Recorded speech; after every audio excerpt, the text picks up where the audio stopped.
Women often assume that because they are more emotionally expressive, that means that they're more emotionally mature than men, but that's actually not true.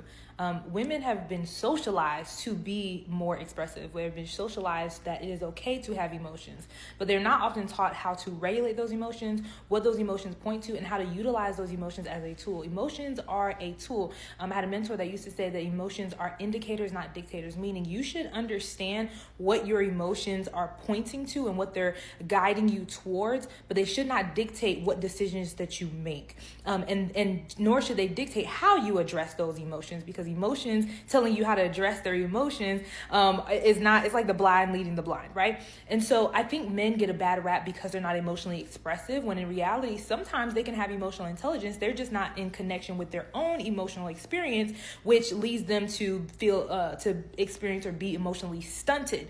As well as women being emotionally stunted in the way of emotional regulation, emotional maturity, as well as emotional integrity, which is a term that I got from Melissa Fredericks years and years and years ago, in talking about like being able to be honest about what you are feeling. So a lot of times women are socialized to have expressions, right, of sadness through crying or, having displays of emotion and outbursts. However, when asked like, hey, well, what do you need? Or if they're being passive aggressive, what do you need? Or what do you want? And they're like, oh, nothing, I'm fine, right? So women often struggle with emotional integrity.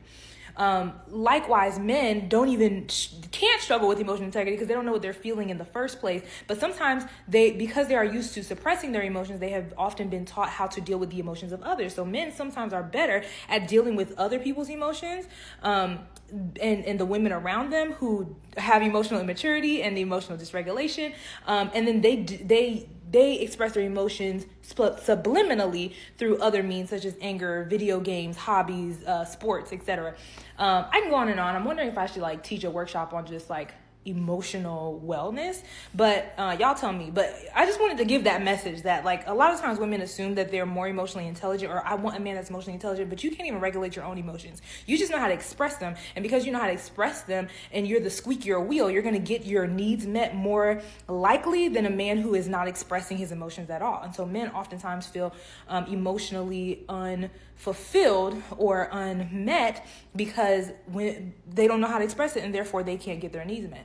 But just because you hooting and hollering about what you want and what you need and having emotional temper tantrums and adult temper tantrums doesn't mean that you're more emotionally intelligent. It just means that you know how to get people around you to do what you want them to do. Food for thought.